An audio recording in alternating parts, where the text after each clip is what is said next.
Hello दोस्तों, इस video में हम एंटीबॉडी इंजीनियरिंग के बारे में पढ़ेंगे। किस तरह से एंटीबॉडी को इंजीनियर करके बेनिफिशियल बनाया जाता है। एंटीबॉडी इंजीनियरिंग बहुत ही ज़रूरी चीज़ है। सबसे पहले एंटीबॉडी इंजीनियरिंग होता क्या है या इंजीनियर्ड एंटीबॉडीज़ क्या होते हैं, हम इसको समझने की कोशिश करते हैं। इंजीनियर्ड एंटीबॉडीज़ क्या होते हैं? ये एक तरह के मोनोक्लोनल एंटीबॉडीज़ होते हैं जिनके सीक्वेंस या उनके स्ट्रक्चर में चेंज करके किया जाता है, जिससे उनके फंक्शन को चेंज करके उनके फंक्शन में इन्हेंस कर किया जाता है या डैम्पन किया जाता है अपने इंटरेस्ट के अकॉर्डिंग। इंजीनियर एंटीबॉडीज़ को मॉडिफाई करने के कई तरीके हैं, कई प्रोसेसेस हैं। रिकॉम्बिनेंट टेक्नोलॉजी के जरिए, ट्रांसफेक्टिंग, एप्रोप्रिएट रिसेप्टर सेल्स के जरिए, या सेल फ्यूज़न के जरिए, या केमिकल मॉडिफिकेशन के जरिए, इन सारे प्रोसेसेस से हम मोनोक्लोनल एंटीबॉडीज़ को इंजीनियर्ड कर सकते हैं। इंजीनियर्ड सेंस मीन्स उसे बेटर करना। तो सबसे पहले जो इंजीनियर्ड किया गया था एंटीबॉडीज़, वो हमारा FDA द्वारा किया गया था, जो कि US में है, इन 1997 में। ये एंटीबॉडीज़ जो था, ये माइस में, चूहों में ट्यूमर स्पेसिफिक एंटीजन के अगेंस्ट था। मतलब कि ये ट्यूमर सेल्स जो थी उनके एंटीजन से बाइंड करता था, जिससे कि बॉडी हमारी कैंसर और हेल्दी सेल में अंतर डिफ्रेंशिएट कर पाती थी।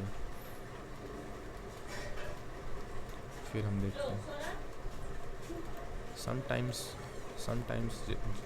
कुछ ये जो इंजीनियर एंटीबॉडीज़ होते हैं, इनको जनरेट करने के लिए हम कुछ जीन्स हम ह्यूमंस में लेते हैं, कुछ जीन अलग स्पीसीज़, मतलब कुछ 2 डिफरेंट स्पीसीज़ में से जीन इसको लिया जाता है, उनको कंबाइन किया जाता है और मोनोक्लोनल एंटीबॉडीज़ का प्रोडक्शन किया जाता है।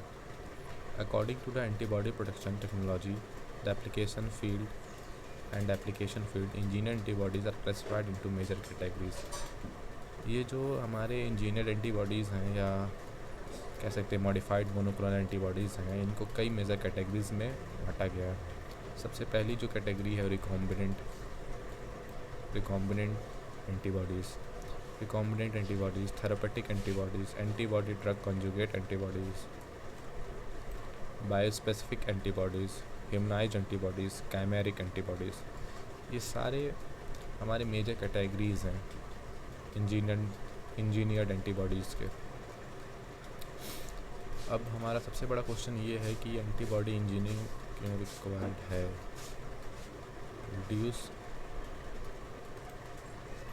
हम जानते हैं कि मोनोक्लोनल एंटीबॉडीज़ का जो प्रोडक्शन होता है वो माइस में होता है। माइस एक नॉन ह्यूमन स्पीसीज़ है, मतलब कि उसमें हमारे कई प्रोडक्शन के बाद जो एंटीबॉडीज़ प्रोड्यूस होते हैं माइस में, वो जब हमारे ह्यूमन में इंजेक्ट किए जाते हैं तो उनके एलिमिनेट या रिजेक्ट होने के चांस बहुत ज़्यादा होते हैं, क्योंकि वो ह्यूमन स्पीसीज़ या ह्यूमन में उनका प्रोडक्शन नहीं हुआ है। इस वजह से हम एंटीबॉडी इंजीनियरिंग के ज़रिए उन एंटीबॉडीज़ को इस तरह से चेंज करते हैं उनके जेनेटिक इंजीनियरिंग के ज़रिए, ताकि वो फुली ह्यूमन एंटीबॉडीज़ में कन्वर्ट हो जाएं और हमारी बॉडीज़ के ज़रिए रिजेक्ट ना हो, हमारी बॉडी उन्हें रिजेक्ट ना कर सके। फिर दूसरा हमारा क्या है कि जो इंजीनियर एंटीबॉडीज़ होते हैं, इनका मॉलिक्यूलर वेट बहुत कम हो जाता है। मतलब हम मोनोक्लोनल एंटीबॉडीज़ को अगर इंजीनियर कर रहे हैं तो उससे उसके मॉलिक्यूलर वेट को भी रिड्यूस कर सकते हैं।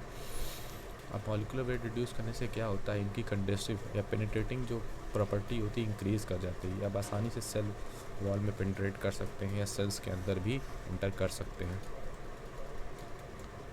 और तीसरी प्रॉपर्टी इनकी क्या है कि novel antibodies can be generated by the needs of treatment such as बायोस्पेसिफिक antibodies. अब हमें कोई स्पेसिफिक अपने डिज़ायर्ड एंटीबॉडीज़ को जनरेट करना है तो भी हम मोनोक्लोनल एंटीबॉडीज़ से मॉडिफाई करके अपने एक स्पेसिफिक एपिटोप के अगेंस्ट हम एंटीबॉडीज़ का प्रोडक्शन कर सकते हैं। और क्या खासियत होती है, जनरली जो नेचुरल एंटीबॉडीज़ होते हैं, मोनोक्लोनल एंटीबॉडीज़ होते हैं, उनका प्रोडक्शन थोड़ा करना टफ़ होता है। पर जब हम मोनोक्लोनल एंटीबॉडीज़ की इंजीनियरिंग करते हैं तो उनमें हम कुछ इस तरह के चेंजेस लाते हैं ताकि उनका प्रोडक्शन करना काफ़ी आसान हो जाता है। मतलब कि ये है कि ये जेनेटिक इंजीनियर एंटीबॉडीज़ जो होते हैं उनका प्रोडक्शन लार्ज स्केल पर करना आसान होता है। इनका production eukaryotic, prokaryotic, plant derived and other expression system में आसानी से किया जा सकता है और इसके कॉस्ट में भी काफ़ी कमी होती है इन जनरल कन्वेंशनल मेथड्स के कंपैरेटिव। और इसकी चौथी और एक प्रॉपर्टी देखिए, other therapeutic solution utilising a small molecules have sometimes failed when engineer antibodies have succeed. कुछ थेरेपेटिक सॉल्यूशन जो मॉलिक्यूल होते हैं थेरेपेटिक सॉल्यूशन के लिए समटाइम जब वो भी फेल हो जाते हैं, जब बहुत स्मॉल मॉलिक्यूल में, उस समय भी हमारी जेनेटिक इंजीनियर्ड एंटीबॉडीज़ जो होते हैं सक्सीड कर सकते हैं। आगे ये engineer monoclonal antibodies are capable of binding with higher affinity and high एफिसिटी to the molecular target. Generally जो कन्वेंशनल मोनोक्लोनल एंटीबॉडीज़ होते हैं उनके कंपैरेटिव जो इंजीनियर्ड एंटीबॉडीज़ होते हैं इनकी एफिनिटी बहुत ज़्यादा होती है अपने टारगेट की ओर, और इनकी एफिनिटी है और स्पेसिफिसिटी भी काफ़ी ज़्यादा होती है। अब हम देखेंगे कि ये जो इंजीनियर एंटीबॉडीज़ होते हैं ये किस तरह की एक्टिविटीज़ को करते हैं, क्या क्या इनकी मेन एक्टिविटीज़ हैं, किस तरह से ये अपना रोल प्ले करते हैं। सबसे पहले first they work by antagonistic action by hindering an interaction between a cell receptor and its ligand. मान लीजिए कोई किसी तरह का वायरस है, बैक्टीरिया हमारे शरीर में इंटर करता है, तो अब वो हमारे शरीर की सेल्स से बाइंड करेगा रिसेप्टर के ज़रिए, फिर अपना आगे का फंक्शन एक्टिवेट करेगा। वायरस जब तक कि हमारे सेल्स से बाइंड नहीं करेगा सेल्स के रिसेप्टर से, तब तक कि वो अपना आगे रेप्लिकेशन नहीं कर सकता, आगे अपने इन्फेक्शन साइकिल को प्रोसीड नहीं कर सकता। तो ये हमारे जो मोनोक्लोनल एंटीबॉडीज़ होते हैं इंजीनियर्ड मोनोक्लोनल एंटीबॉडीज़, ये क्या करते हैं, ये जाके हमारे वायरस या तो हमारे सेल के रिसेप्टर से बाइंड कर जाते हैं, हमारे सेल के रिसेप्टर या तो उसके लाइगेंड, उसके कॉरस्पॉन्डिंग लाइगेंड से बाइंड कर जाते हैं, जिससे कि अब ये जो हमारा फॉरेन पार्टिकल या फॉरेन वायरस जो भी है ये हमारे सेल से या बाइंड नहीं कर पाएगा, जिससे कि हमारी बॉडी को एक सेफ्टी प्रोवाइड होती है। सेकंड देखिए क्या करते हैं। Second, antibodies can recruit immune cells to the target tissue by their FC domain. ये क्या करते हैं, हमारी बॉडी के जो इम्यून सेल होते हैं उनको भी रिक्रूट करते हैं, मतलब उनको भी बुलाते हैं जब किसी तरह का इन्फेक्शन हमारी बॉडी में होता है।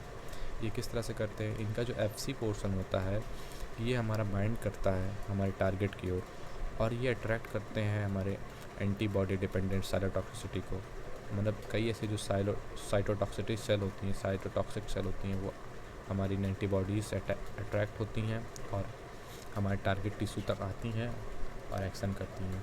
मतलब मेनली ये क्या है कि ये जो टारगेट टिश्यू है, मान लीजिए कोई कैंसर सेल हो गई या कोई इन्फेक्टेड सेल हो गई, तो वहाँ पर ये अपने एफसी रीजन द्वारा बाइंड कर जाते हैं, और अब ये एंटीबॉडीज़ जो बाइंड करते हैं ये हमारी एंटीबॉडी डिपेंडेंट साइटोटॉक्सिसिटी को स्टार्ट कर देते हैं। थर्ड क्या है, थर्ड ये कॉन्जुगेटेड एंटीबॉडीज़, ये कॉन्जुगेटेड एंटीबॉडीज़ की तरह भी रोल प्ले करते हैं। ये इनको क्या कर सकते हैं, हम किसी भी थेरेपेटिक ड्रग से बाइंड करा सकते हैं। अब ये अपने स्पेसिफिक टारगेट तक पहुंचेंगे और ड्रग भी हमारे स्पेसिफिक टारगेट तक पहुंच जाता है। इससे ये हमारे रेडियो आइसोटोप्स या कीमोथेरेपेटिक ड्रग का उसके साइट ऑफ इंटरेस्ट पर ट्रांसपोर्टेशन करते हैं। इससे क्या होता है कि साइड इफ़ेक्ट बहुत कम हो जाता है, क्योंकि जो ड्रग को एग्जैक्टली जहाँ पे रिक्वायरमेंट होती है वहीं पे ड्रग पहुँचता है, पूरे बॉडी में नहीं पहुँचता। और पूरे बॉडी में ना पहुँचने के लिए साइड इफ़ेक्ट बहुत कम होता है और मैक्सिमम एफिकेसी होती है। मतलब कि ऐसे समझिए हम ड्रग लेते हैं ओरल, तो हमारे पूरे बॉडी में फ़्लो करता है, बहुत जगह हमारे बॉडी में उसकी रिक्वायरमेंट नहीं होती और पूरे बॉडी में बढ़ भी जाता है। अब क्या है, एक मोस्ट अमाउंट या कह सकते हैं मैक्सिमम अमाउंट ऑफ जो ड्रग की जो मैक्सिमम अमाउंट है वो हमारे टारगेट जगह पे पहुंच रही है, जिससे एफिकेसी तो इंक्रीज़ होनी ही है। अब हमने थोड़ा देर पहले जाना था कि ये कई तरह के इंजीनियर एंटीबॉडीज़ होते हैं। फर्स्ट हमारा जो होता है रिकॉम्बिनेंट एंटीबॉडीज़ जो हमारे होते हैं, ये एक तरह से समझ जाइए ये फुली एंटीबॉडीज़ नहीं होते हैं, ये पार्ट ऑफ एंटीबॉडीज़ होते हैं, जिनको प्रोड्यूस किया जाता है इन विट्रो सिंथेटिक जीन के जरिए। सिंथेटिक जीन को हम रिकॉम्बिनेंट एंटीबॉडी कोडिंग जीन भी कहते हैं। मतलब एक रिकॉम्बिनेंट सिंथेटिक जीन के जरिए हमें इन विट्रो मीन्स मतलब बॉडी में नहीं, बाहर लैब में प्रोड्यूस करते हैं। और ये सबसे मेन चीज़, ये जो हमारे रिकॉम्बिनेंट एंटीबॉडीज़ होते हैं ये फुली नहीं होते हैं, ये एक फुली स्ट्रक्चर एंटीबॉडी नहीं होते हैं, ये पूरे एंटीबॉडी के पार्ट होते हैं, ये पार्ट स्ट्रक्चर होते हैं। सबसे जो मोस्ट कॉमन हमारा जो एग्जांपल है रिकॉम्बिनेंट एंटीबॉडीज़ का, वो है हमारा SCFV, single chain variable fragment. इसका हमारे मेडिकल में, मेडिसिन में, रिसर्च में बहुत इंपॉर्टेंट रोल प्ले होता है। SCFV has shown the most promising traits exploitable in human medicine and research.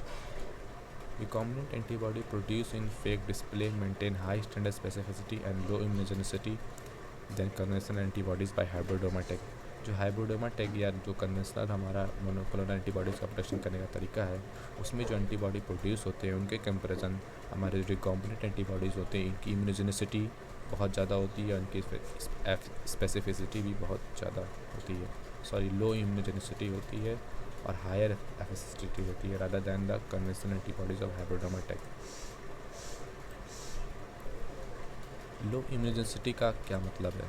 जैसे कि कोई बॉडी हमारी ये मोनोक्लोनल एंटीबॉडी जब हम इंजेक्ट करते हैं किसी पेशेंट में, तो अब वो ही अगर एक इम्यून रिस्पॉन्स जनरेट कर देगी बॉडी के अगेंस्ट, तो हमारी बॉडी की जो इम्यून सिस्टम है उसको डिस्ट्रॉय करना शुरू कर देगा। तो इस वजह से एक गुड मोनोक्लोनल एंटीबॉडीज़ की इम्यूनोजेनिसिटी लो होनी ज़रूरी है, ताकि वो बॉडी से रिजेक्ट ना करे। Recombinant antibodies do not need hybridomas and animal in the production process. इनके प्रोडक्शन प्रोसेस में हमें हाइब्रिडोमा सेल्स या एनिमल्स की ज़रूरत नहीं होती है, इन्हें हम इन विट्रो ही आसानी से प्रोड्यूस कर सकते हैं। Recombinant antibodies have been reduce in size, इनकी साइज बहुत कम होता है, ये मल्टीवैलेंट होते हैं, easily fused with toxin, enzyme, liposome, virus and etc. इनको आसानी से टॉक्सिन, एंजाइम, लाइपोसोम से फ्यूज़ कराया जा सकता है अपने डिज़ायर के अकॉर्डिंग। अब हमारा दूसरा है एंटीबॉडी ड्रग कॉन्जुगेट। ये थोड़ा सा डिफ़र करता है हमारे रिकॉम्बिनेंट एंटीबॉडीज़ से। इसमें क्या होता है, हमारे एक एंटीबॉडी से हम कोई अदर मॉलिक्यूल को केमिकल लिंकर के ज़रिए लिंक करा देते हैं, जोड़ देते हैं, ज्वाइन करा देते हैं। अब ये जो हमारे जो अदर मॉलिक्यूल होते हैं, टॉक्सिक मॉलिक्यूल होते हैं। टॉक्सिक सेल्स क्यों? क्योंकि मान लीजिए हमारे ट्यूमर सेल्स में टारगेट करना है, तो वो ट्यूमर सेल्स में जाके उस टॉक्सिसिटी, अपने साइटोटॉक्सिसिटी के जरिए उससे डेड कर सके, उसे किल कर सके। ADCC has high specificity toward a selected tumour cell या सरफेस एंटीजन। जो ट्यूमर सेल्स होती है उनके सरफेस एंटीजन की ओर इनकी स्पेसिफिसिटी बहुत ज़्यादा होती है, and enhancing the kill capacity of the antibody attaching a highly cytotoxic agent. इनसे जो एक साइटोटॉक्सिक एजेंट जो ज्वाइन किया जाता है, जो मॉलिक्यूल ज्वाइन किया जाता है, जिससे इन एंटीबॉडीज़ की किलिंग कैपेसिटी बहुत ज़्यादा बढ़ जाती है। इनकी किलिंग कैपेसिटी देखा जाए तो काफ़ी इम्प्रूव हो जाती है। ये जो एवरेज जो मॉलिक्यूल होते हैं हमारे एक पर्टिकुलर एंटीबॉडी से, हमारे 3 to 6 मॉलिक्यूल्स को ऐड किया जा सकता है। मतलब ये से साइटोटॉक्सिक जो कंपाउंड या मॉलिक्यूल हैं, ये 3 से लेके 6 नंबर में इनको एक एंटीबॉडी से ज्वाइन कराया जा सकता है, लिंक कराया जा सकता है to each antibodies molecule to enhance it activity, उनकी एक्टिविटी को इन्हेंस करने के लिए। देयर आर अब 6 तरह के ऐसे मॉलिक्यूल होते हैं, कंपाउंड होते हैं, जिनको हम एंटीबॉडीज़, इन इंजीनियर्ड एंटीबॉडीज़ से लिंक करा सकते हैं। सबसे पहले स्मॉल मॉलिक्यूल्स, छोटे molecules which are usually highly potent toxin, cytotoxin, जो कि ऐसे छोटे मॉलिक्यूल जो बहुत ही पोटेंट होते हैं, बहुत ही एबल होते हैं साइटोटॉक्सिटी रोल प्ले करने में टू किल। ये क्या करते हैं, ट्यूमर सेल्स को किल करते हैं। इनके एग्जांपल माइटेनासाइनोइड हैं और स्टैटिन हैं। फिर हमारे दूसरे तरह के जो होते हैं, ये प्रोटीन टॉक्सिन होते हैं, ये भी हमारे ट्यूमर सेल्स को किल करने में रोल प्ले करते हैं। इनके एग्जांपल हैं सूडोमोनास, एक्सोटॉक्सिन, डिप्थीरिया टॉक्सिन। तीसरा हमारा साइटोलिटिक इम्यूनोमॉड्यूलेटरी प्रोटीन, ये हमारे क्या करते हैं, ये ट्यूमर सेल्स ही नहीं, ये कोई किसी भी तरह के टारगेट सेल्स को हमारे जिस तरह से टारगेट दिया गया उस पर उस लाइगेंड से बाइंड करके ये अपना रोल प्ले करते हैं, सेल्स को किल करते हैं, टारगेट सेल्स को। फिर हमारे बायोलॉजिकली एक्टिव पेप्टाइड, ये क्या करते हैं, हमारे जो नेचुरल पेप्टाइड होते हैं उनकी हाइफ लाइफ को इंक्रीज कर देते हैं। फिर हमारे एंजाइम्स होते हैं, ये एंजाइम्स क्या करते हैं, ये एंजाइम्स हम मॉडिफाई कर सकते हैं। जो अपने टारगेट का जो इन्वायरमेंट है उसकी बायोकेमिस्ट्री को मॉडिफाई कर सकते हैं एंजाइम्स के ज़रिए। जिससे कि हमारा थेरेपेटिक जो प्रॉपर्टी होती है इंक्रीज होती है, मतलब थेरेपेटिक्स में काफ़ी हेल्पफुल हो जाता है। फिर हमारे रेडियो न्यूक्लाइड्स जो हैं ये हमारे ट्यूमर सेल्स को किलिंग करने में या उसकी इमेजिंग करने में रोल प्ले करते हैं। रेडियो न्यूक्लाइड्स को भी हम आसानी से अपने एंटीबॉडीज़ से जोड़ सकते हैं, ज्वाइन कर सकते हैं लिंकर के जरिए। और थर्ड टाइप जो है हमारी बायोस्पेसिफिक antibodies. बायोस्पेसिफिक antibodies combine the antigen antibody sites of to antibodies with in a single molecule. मतलब दो अलग तरह के एंटीबॉडीज़ के एंटीजन बाइंडिंग साइट्स को लेकर किसी एक एंटीबॉडीज़ में प्रिपेयर किया जाता है। मतलब ये इस तरह के एंटीबॉडीज़ होते हैं जिनके पास दो अलग तरह के एंटीबॉडी के एंटीजन बाइंडिंग साइट्स अवेलेबल होते हैं। Thus they are to bind simultaneously. इस कारण से ये साइमल्टेनियसली बाइंड कर सकते हैं to different epitopes, redirect effector cells toward therapeutic agent, और रिडायरेक्ट करते इफेक्टर सेल्स को थ्रूवर्ड थेरेपेटिक एजेंट की ओर। ऐसे समझिए, इसको इजी वे में समझते हैं। मान लीजिए कोई एंटीबॉडी ए है, उसका वो पर्टिकुलर किसी एक तरह के एपिटोप से बाइंड करता है। एक दूसरा एंटीबॉडी बी है, वो किसी दूसरे तरह के एपिटोप से बाइंड करता है। अब हम ऐसा एंटीबॉडी बनाना चाहते हैं जो कि दोनों अलग अलग तरह के एपिटोप से बाइंड कर सके। तो हम ए और बी दोनों एंटीबॉडी के जो एंटीजन बाइंडिंग साइट्स होते हैं उनको हम एक ही एंटीबॉडी में ऐड करके इस तरह का एंटीबॉडी बनाते हैं जो कि दोनों से साइमल्टेनियसली बाइंड कर सकता है। मतलब कि ये हमारे जो बायोस्पेसिफिक एंटीबॉडी होते हैं इनके पास इनके जो बाइंडिंग साइट होते हैं सेम नहीं होते, अलग अलग तरह के होते हैं। इनके दो बाइंडिंग साइट्स होती हैं, इनकी दोनों वो अलग अलग तरह की होती हैं। This improve the therapeutic application of the monoclonal antibodies by combining target specific binding. ये टारगेट स्पेसिफिक बाइंडिंग में बहुत इंपॉर्टेंट रोल प्ले करते हैं। Next generation antibody therapeutics with a strong focus on effector cell retargeting and dual targeting strategies. जो हमारे in future में जो next generation antibodies का जो प्रोडक्शन होगा उसमें ये बहुत इंपॉर्टेंट रोल प्ले करते हैं, क्योंकि डुअल टारगेटिंग स्ट्रेटजीज़ केवल बायोस्पेसिफिक एंटीबॉडीज़ के जरिए हो सकता है। डुअल टारगेटिंग स्ट्रेटजीज़ क्या है कि दो अलग अलग तरह के टारगेट से एंटीबॉडीज़ बाइंड कर सके, जिससे कि इसकी थेरेपेटिक प्रॉपर्टी बहुत इन्हेंस हो जाती है। फोर्थ टाइप जो हमारा है इंजीनियर्ड एंटीबॉडीज़ का, वो है humanised antibodies. Humanized antibodies are antibodies from non-human species whose protein sequence have been modified to increase their similarity to antibody variants produced naturally in human। मतलब कि ये जो हमारे ह्यूमनाइज्ड एंटीबॉडीज़ होते हैं इनका जो प्रोडक्शन होता है नॉन ह्यूमन स्पीसीज़ में होता है, बट इनके प्रोटीन सीक्वेंस को मॉडिफाई किया जाता है। क्यों मॉडिफाई किया जाता है? क्योंकि इनकी सिमिलैरिटी को इंक्रीज़ किया जाता है उन एंटीबॉडी से जो ह्यूमन में प्रोड्यूस होते हैं। मतलब कि जैसे मतलब ये किसी एनिमल माइस में एंटीबॉडी का प्रोडक्शन हुआ, बट लेकिन वो डिफरेंट होंगे जो कि हमारे ह्यूमन में प्रोड्यूस होंगे। तो ह्यूमन में जो प्रोड्यूस होंगे वो आसानी से हमारे थेरेपेटिक रोल प्ले कर सकते हैं ह्यूमन में। बट लेकिन हम करते क्या है, जो हमारा नॉन ह्यूमन स्पीसीज़ में से माइस में जो हमारा एंटीबॉडी प्रोडक्शन हुआ है उसके प्रोटीन सीक्वेंस में बदलाव करते हैं और उसकी सिमिलैरिटी को बढ़ा देते हैं या उसको इस तरह बना देते हैं ताकि वो हमारे जो ह्यूमन में जो प्रोड्यूस एंटीबॉडी होता है उनसे मिलने लगे और एक अच्छा थेरेपेटिक रोल प्ले कर सके। ये ह्यूमनाइज्ड एंटीबॉडीज़ जिस प्रोसेस से प्रोड्यूस होती है उसे हम कहते हैं ह्यूमनाइजेशन। इसको हम रीशेपिंग भी कहते हैं, मतलब एंटीबॉडीज़ का रीशेपिंग करना, या सीडीआर ग्राफ्टिंग भी कहते हैं। The process humanisation is usually applied to the monoclonal antibodies developed for the administration to human.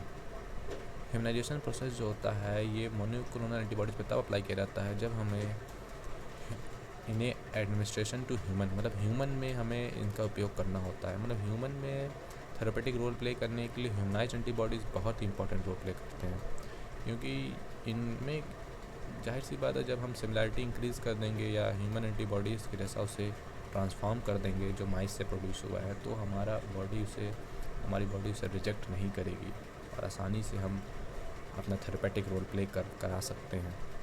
Example, antibody develops as a anti cancer drug. Anti cancer drug के तौर पे भी इन्हें डेवलप किया जाता है ह्यूमनाइज्ड एंटीबॉडीज़ को। Immunization can be necessary when the process of developing specific antibody involve generation या नॉन ह्यूमन इम्यून सिस्टम। मतलब कि ये समझिए कोई मोनोक्लोनल एंटीबॉडीज़ है जो कि नॉन ह्यूमन सिस्टम में या जैसे माइस हो गया, मतलब ह्यूमन बॉडी से छोड़ने के अलावा किसी दूसरे सिस्टम में प्रोड्यूस हो रही है कई जनरेशन से। तो उनमें अब कई जनरेशन प्रोड्यूस होने से क्या होता है, वो बहुत हाई इम्यूनिसिटी रोल प्ले कर सकते हैं। मतलब वो बॉडी से अब रिजेक्ट होने की पॉसिबिलिटी बहुत ज़्यादा होती है। अगर जैसे मान लीजिए माइस में कई जनरेशन से हम कई जनरेशन उसके प्रोड्यूस कर रहे हैं, उसमें कई जनरेशन मतलब बहुत लंबे समय से एक माइस में हम मोनोक्लोनल एंटीबॉडीज़ का प्रोडक्शन कर रहे हैं, बहुत ज़्यादा मात्रा में कर चुके हैं। तो अब जो वो माइस जो एंटीबॉडी प्रोड्यूस कर रहा है वो बॉडी से बहुत आसानी से रिजेक्ट हो सकती है। मतलब बॉडी उसे एक्सेप्ट आसानी से नहीं करेगी, ह्यूमन बॉडी जो भी एक्सेप्ट नहीं करेगी, और हमें ह्यूमन बॉडी में एक थेरेपेटिक रोल प्ले करना है। इस वजह से उस समय यह बहुत ज़रूरी हो जाता है कि उसे ह्यूमनाइजेशन प्रोसेस के ज़रिए इस तरह से चेंज लाया जाए ताकि वो बॉडी से एक्सेप्ट हो सके, हमारी बॉडी उसे एक्सेप्ट कर सके। Immunisation reducing the इम्यूनिसिटी of monoclonal body. इम्यूनिसिटी को रिड्यूस करती है, जाहिर सी बात है। जब हम सिमिलैरिटी इंक्रीज़ कर रहे हैं ह्यूमन एंटीबॉडी से, तो हमारी बॉडी उसे रिजेक्ट तो नहीं करेगी, करेगी तो बहुत रेयरली करेगी। प्रोटीन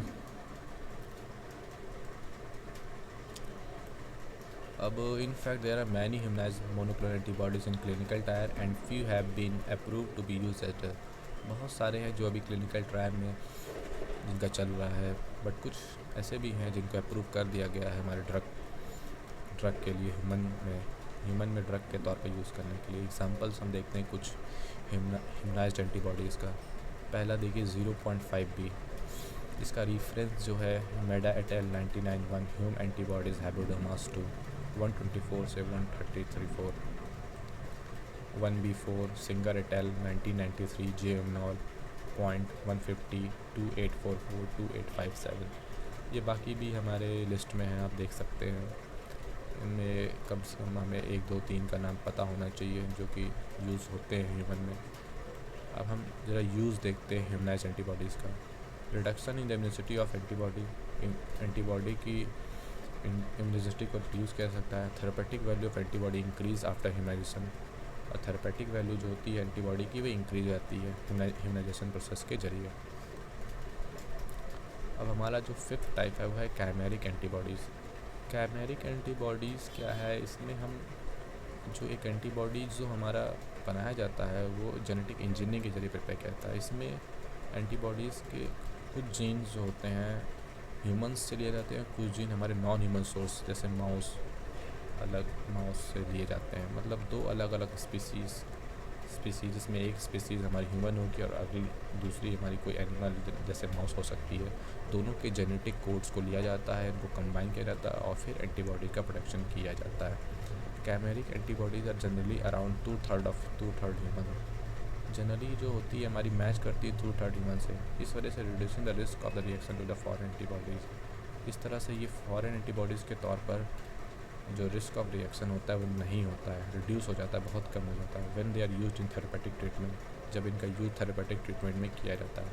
मतलब सीधा कहने का मतलब यही है कि जब हम कैमेरिक एंटीबॉडीज़ जो होती हैं उनमें भी सेम ये हमारी बॉडी के ज़रिए रिजेक्ट नहीं होती हैं आसानी से, क्योंकि इसमें काफ़ी % ऑफ जीन जो हमारा होता है ह्यूमन का होता है।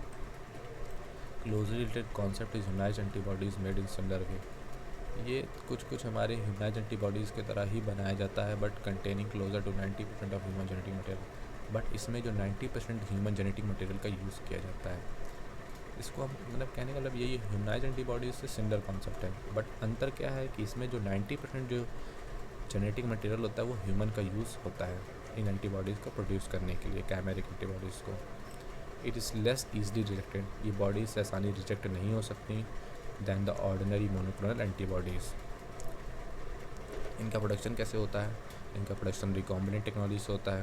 Recombinant DNA technology, people can cut and spice genetic material from the multiple sources and fuse it together. मतलब मल्टीपल सोर्सेज से हम जेनेटिक मटेरियल को कट करके निकालते हैं और उसको फ्यूज़ करके एक बना लेते हैं। फिर इस कैमेरिक antibodies contain antibody develop with animal cell in culture. फिर एनिमल सेल में इनका कल्चर करते हैं, प्रोड्यूस करते हैं। with section of genetic code replaced with human genes in order to address the concern about the concentration animal genetic material. Sense मतलब वही है, रिकॉम्बिनेंट डीएनए टेक्नोलॉजी के जरिए हम इनका प्रोडक्शन आसानी से कर सकते हैं।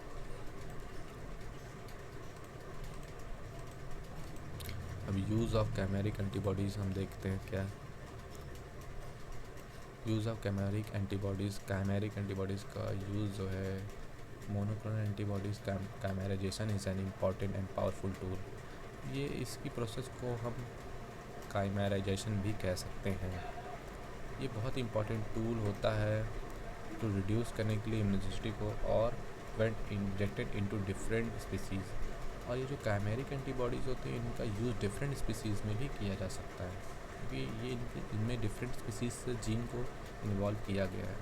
इसमें एक स्पीसीज़ हमारी ह्यूमन कॉमन होती है, दूसरी स्पीसीज़ कोई भी हो सकती है। जनरली माउस का यूज़ किया जाता है। कैमेराइजेशन और humanisation is also must to do step to convert a mouse monoclonal antibodies into therapeutic antibody candidate for human use. कैमेराइजेशन या तो ह्यूमनाइजेशन ज़रूरी होता है जब हम किसी माउस में जो मोनोक्लोनल एंटीबॉडीज़ को प्रोड्यूस किए हैं उसको थेरेपेटिक एंटीबॉडीज़ के तौर पर यूज़ करने के लिए ह्यूमंस में।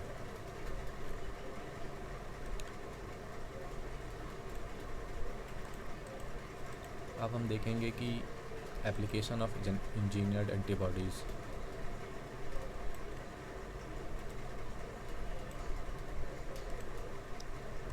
अब हम इंजीनियर्ड एंटीबॉडीज़ की एप्लीकेशन देखेंगे, या एंटीबॉडी इंजीनियरिंग की एप्लीकेशन कह सकते हैं। तो इसका जो potentially clinical uses of engineered antibodies in therapeutic and diagnostics में इसका बहुत ही इंपॉर्टेंट रोल होता है इंजीनियर्ड एंटीबॉडीज़ का, including immunotherapy, targeted drug delivery, cytotoxin delivery, effector cell retargeting and fluorescent and radio imaging. इन सब में इनका बड़ा इंपॉर्टेंट रोल होता है। ट्यूमर, अब हम कुछ मेन टॉपिक देखते हैं, जैसे tumour imaging and therapy. Tumour की इमेजिंग करने में या उसके थेरेपी में भी बहुत इंपॉर्टेंट रोल होता है। Radio label antibodies are important in clinical result for both tumour imaging and therapy. हम इन एंटीबॉडी से रेडियो लेबल कर देते हैं, रेडियो एक्टिव कंपाउंड को ऐड कर देते हैं जिससे कि इनकी इमेजिंग करना आसानी हो जाता है। और कुछ कभी कभी साइटोटॉक्सिक कंपाउंड को जोड़कर हम ट्यूमर सेल्स को किल भी कर सकते हैं। They are variety clinical application, और इनका क्लिनिकल एप्लीकेशन भी कई सारा है, जैसे कि वायरल इन्फेक्शन में भी इनको यूज़ किया जाता है, कैंसर में हम अभी पढ़ ही लिए। ऑटो इम्यून डिजीज़ में भी जेनेटिक इंजीनियर्ड एंटीबॉडीज़ का यूज़ किया जाता है। एलोग्राफ्ट रिजेक्शन मतलब ट्रांसप्लांटेशन में भी इनका यूज़ होता है। अस्थमा, स्ट्रोक में, ग्लूकोमा सर्जरी में भी इनका इम्पॉर्टेंट यूज़ है। Specific clinical application are discussed below. इनका pathogen neutralisation and antiviral therapy में भी इनका बहुत बड़ा रोल है। ये क्या करते हैं, हमारे पैथोजन से डायरेक्टली जाके बाइंड कर देते हैं। अब वो पैथोजन हमारी बॉडी के सेल से बाइंड नहीं कर पाएगा और हमारी बॉडी उस पैथोजन से सेफ़ हो जाएगी। बिना इनको एफसी मेडिटेड साइटोटॉक्सिसिटी की रिक्वायरमेंट नहीं होती है। इंट्रासेलुलर एंटीबॉडीज़, ये एंटीबॉडीज़ क्या करते हैं, हमारे सेल्स के अंदर ऑन्कोजीन या जो वायरल प्रोटीन होते हैं उनसे जाकर बाइंड करते हैं और उनको एक्टिवेट कर देते हैं।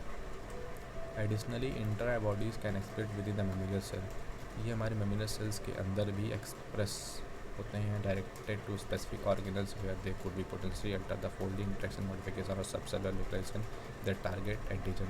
ये हमारे बॉडीज़ मेमिलर सेल्स जो होती हैं उनके अंदर जाके जेनेटिक अल्टर करते हैं, मतलब मॉडिफिकेशन भी कर सकते हैं, फोल्डिंग इंटरेक्शन को भी अल्टर कर सकते हैं, लोकलाइजेशन, सब सेलुलर लोकलाइजेशन कर सकते हैं